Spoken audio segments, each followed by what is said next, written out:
The backup plans for AEW Collision without CM Punk have been revealed. A major stars revealed they suffered an injury at WWE Backlash, and are WWE looking to launch a new TV show? Stay tuned for all the deets. So the talk of the wrestling world is once again CM Punk. Wait, who? CM Punk?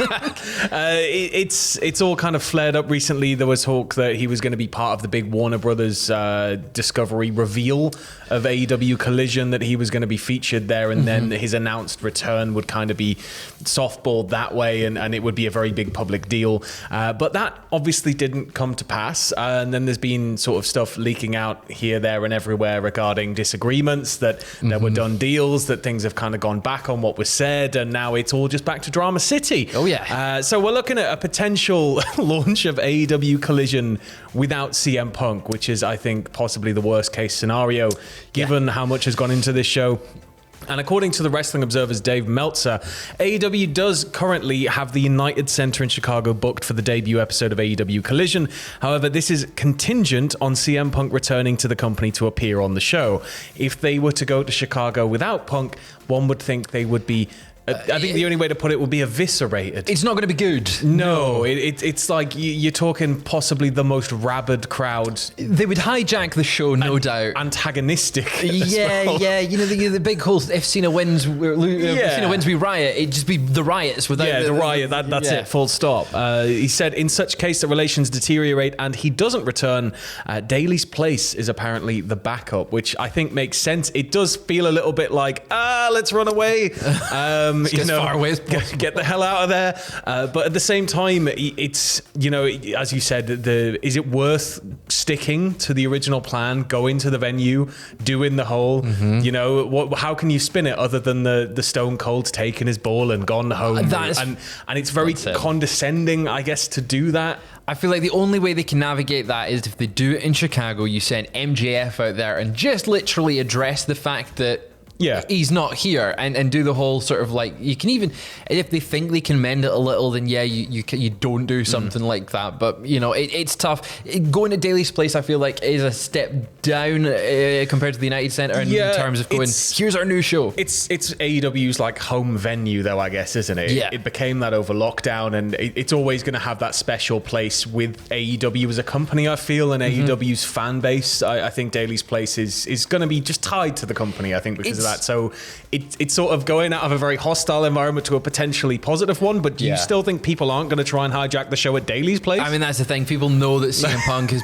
been talked about for this show, but also at the same time, if you want to have a unique look, Daly's place does allow for something a bit more unique. Now, if they're having a lot of parallels, that kind of semi-covered look is great. Yeah, and they've got a lot of comparisons to Nitro because of the logo. And where was Nitro's first episode? It was at the Mall of America. Oh, yeah, we could have a little... it could be a little bit of an even more nod to Nitro if they had...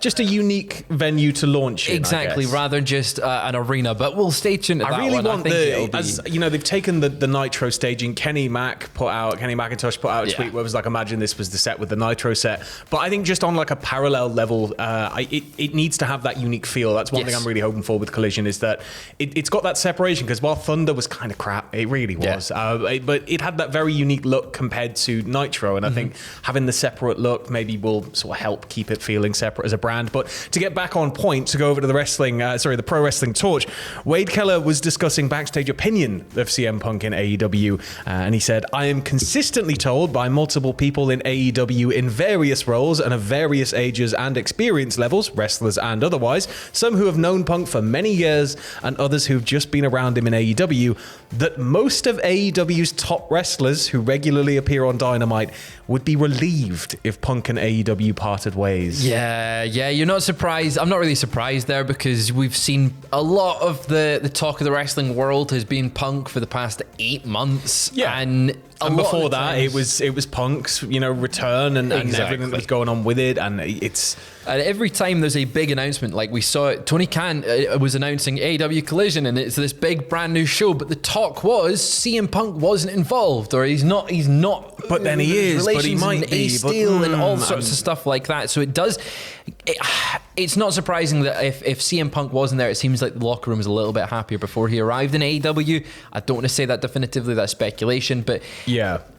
I wouldn't be surprised if he leaves, then the morale gets boosted quite highly. But at the same time, I don't see a way where you can just let, in spite of all the things that are going on and in spite of how stressful this situation, again, looking from the outside in, because we're not part of it, we don't know, but looking at how stressful it seems, even then it feels like you can't really let Punk go. He's sort of got the company over a barrel. It's weird. But moving on, there's apparently some reports regarding the future of the AEW World Championship, isn't there? There is. The original plan for this week's AEW Dynamite actually involved a segment between MJF and Britt Baker. The segment would have sort of ended with Baker telling MJF, even if he wins at Double or Nothing, he won't hold the title for long, baby. Oh, what could she possibly mean by that? What could she be alluding to? In the end, the segment didn't take place, as something about the segment, according to Meltzer, it wasn't deemed good enough. Right. So the report does note, though, that the current plan is for Adam Cole, which would have been set up in this little segment, to be the next challenger for the AEW World Championship following Double or Nothing.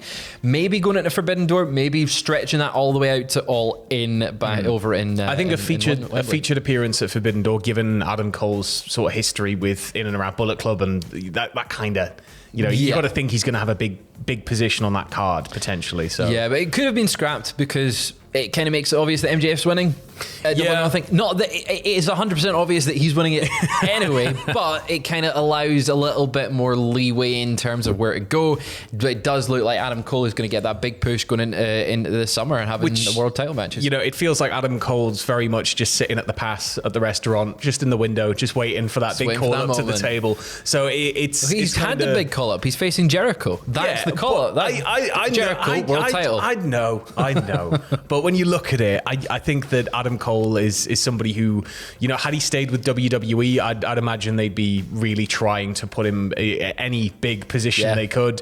It makes sense moving forward. He's got a long way ahead of him still. So absolutely, very excited to see how this is all gonna. I mean, a feud between MJF and Cole, as Cole is a face as well. Kind of, we've not really seen this as uncharted territory for Adam Cole. I'm very excited. Delicious. I can't wait to see him go for the title. Well, moving to the other side of the fence and then halfway around the world with that other side of the fence, Better Wrestling Experience has revealed that the current plans for Night of Champions, which has taken place in Saudi Arabia, is going to be Seth Rollins and AJ Styles to main event Night of Champions to determine the new World Heavyweight Champion. So they could be going on last. Yeah, it could be the main event here. I mean, WWE has a very flexible terminology with the main event because they often will promote shows with multiple main events. We've seen that ever since, WrestleMania 2, which, I mean, by necessity had to have 3 main events and 3 special attractions because 3 separate venues. But having multiple main events does sound like a much bigger deal.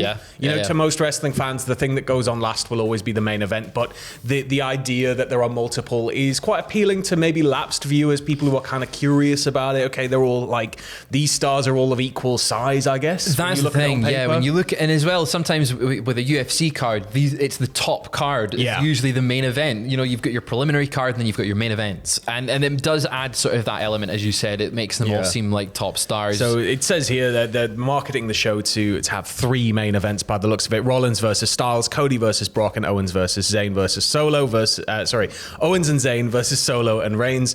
But I think it does make sense given it's Night of Champions. It's a new World Championship. It looks like the lineage is going to carry on from the original World Title, given some of the language they've been using.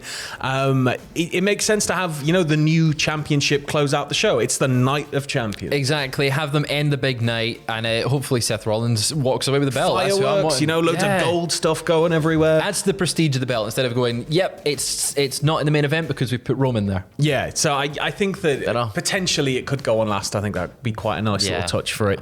But moving back toward Backlash, we got a major star who reported that they picked up an injury. And this is a weird thing to say. Speaking to Zane Lowe on New Music Daily, goddamn, I remember Gonzo. Those were some good times. And now Zane Lowe's just off in America being a megastar. Mega. The world's weird.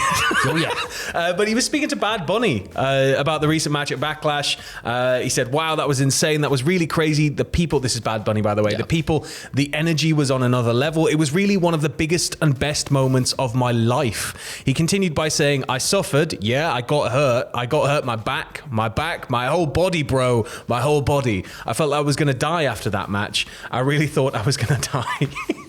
He thought he was going to die after that match. Yeah. But it's part of it. Yeah, he said, it's part of it. I was prepared, and then now I'm going to drop a song. I know I'm a crazy guy. I love it, and that's what matters. And to be honest, I know that a lot of people are going to kind of look at Bad Bunny perennially as a celebrity guest, and he is. But at the same time, the level of effort that we've seen come from him, from Logan Paul, you can't say that they don't seem to be into it. Bad Bunny especially. Bad Bunny seems to be a lifelong wrestling fan with a deep passion for. That's the thing. He's been a lifelong wrestling fan, and he's said numerous points that originally WrestleMania 37 was the greatest moment of his life. Yeah. I imagine main eventing being one of the main events, and getting to do it in front of your home. Absolutely, well. It's what a moment for him. It's a shame that he did get hurt during it. Well, I mean, I take it. I remember when we first got the WCPW ring, and there was somebody there who was like, "Well, this is how you take just a flat back bump. This is the first thing you learn." And we all just kind of took a flat back bump, and it was like, I don't know how anybody can do this. I don't know how anybody can do. The ropes are like it's like running into a wall. Yeah, it's not fun. It's not fun at all. Out of it covered in bruises. So to take a Falcon Arrow off of a podium through a table from Damian Priest, who's about 6'9", quite an elevated one as well. Yeah, quite tall man, and just getting slammed. And well done, Bad Bunny. A lot of respect. I think he's gone a lot further than many other people would have gone, even maybe some people historically who have worked for the company. Yeah. But on the point of WWE and moving forward and looking to the future, this has been quite exciting. No matter what you think of the Endeavor deal, it can't be said that they're not going to look to pump money into it and try and get as much money out of it as they can and get the brand as big as possible. But speaking during the Moffat-Nathanson's inaugural Technology, Media and Telecom Conference, that's a mouthful. How would you even... Nick Khan has revealed that WWE is actually considering launching a Lucha Libre show. He said, ideally for us, we would go every day of the week, as long as there's a unique product we can put on the air and resonate. Something we've discussed internally, Lucha Libre, which is big in Mexico and Latin America, to start something like that down the road. I don't think this is very surprising, considering that WWE's always been trying to tap into the Hispanic market and the Latin American market, the Mexican market quite heavily for a long time. It feels like whenever there's a major new signing from that world, from that sphere, WWE really tries to hammer home the importance of it. Lucha Libre has a long and storied history. Obviously, the two major companies are AAA and CMLL, and there's not really a lot of wiggle room. There are a lot of other feds in and around, the world of Lucha Libre, of course, but those are the big two. So to go in there, you're going to have to maybe ruffle some feathers. That's the thing. At the same time, I think that with the right amount of talent, with the right drive, the right people running it, I can see them breaking into the market because it seems like it's something they've wanted to do for years. Yeah, I mean, they tried 205 Live. That's the closest comparison we've got from WWE perspective when they did the Cruiserweights exclusive show. Hopefully, if they were trying to start a Lucha Libre one, they would push it a little bit more, make it a bit more prominent. It would have to be its own individual thing. I think the problem with 205 Live for me was always that it felt like an afterthought. It was before taping, it was after a taping. The crowd was either not there or they were tired and they just couldn't really resonate with it. You might get one or two moments during the episode where the crowd gets into it, but it kind of tapered off, and then because of that, not a lot of people watched it. The storylines weren't very prevalent. When you'd get that bleed over, like the Canellis is just popping up on Raw, everybody's like, what's going on here? And it's 205 Live thing. I think if you were to launch in Mexico and kind of establish it there, have it as its own wing of WWE, then I feel it has a lot more credibility to stand on both feet. If you're going to run venues for that specifically, and you're going to pump talent into that specifically. Who knows? Maybe one day it'll be the global localization that Triple H dreamed of, where you've got NXT Mexico, you've got NXT Europe, you've got NXT, all that sort of stuff. I know it's an American, it's not a state, but it's an American province. But look at Puerto Rico, look at the reaction there. And I think that if you look at AEW coming to Wembley, which is a massive thing, again, no matter what you think, it's a huge deal that AEW are doing Wembley, and it's going to have such a big crowd. I think WWE can go and run Wembley and draw possibly an even bigger crowd for sure. But look at Clash at the Castle. Look at all these other places that have been starved of wrestling, the kind of smaller areas that maybe have a big but maybe not the biggest venue in the country, but they've got a very big venue and a rabid fan base that just want to be there and absorb it. I think that can be step one of the globalization thing. If you start just popping up around the world, it's already been mentioned they may look to Ireland, they may look to Australia before even the end of this year. So there's a lot there, and I think that the big takeaway here is that they want to be daily, Fraser. They I do. think the other side want to be daily too. Content.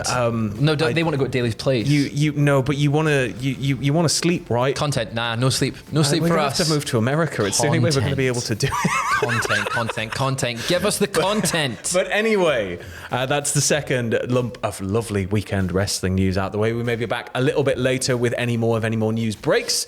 So in the meantime, stay safe, stay with us on the channel. We've got loads of good stuff coming out over the weekend. It's all sitting there scheduled. Big managers list. The massive managers rank list. 219 WWE managers ranked from worst It's to a big best. beefy boy. It's You can taken actually... Atkins, God knows. I think since he started with the company, he was writing. He's been working it. You can actually watch it now on Patreon if you're a $10 supporter or above. It's live right now, early access. We had a watch through the other day, and it's honestly, it's absolutely class. So check that out. But we might be back in a bit. See you later. See ya.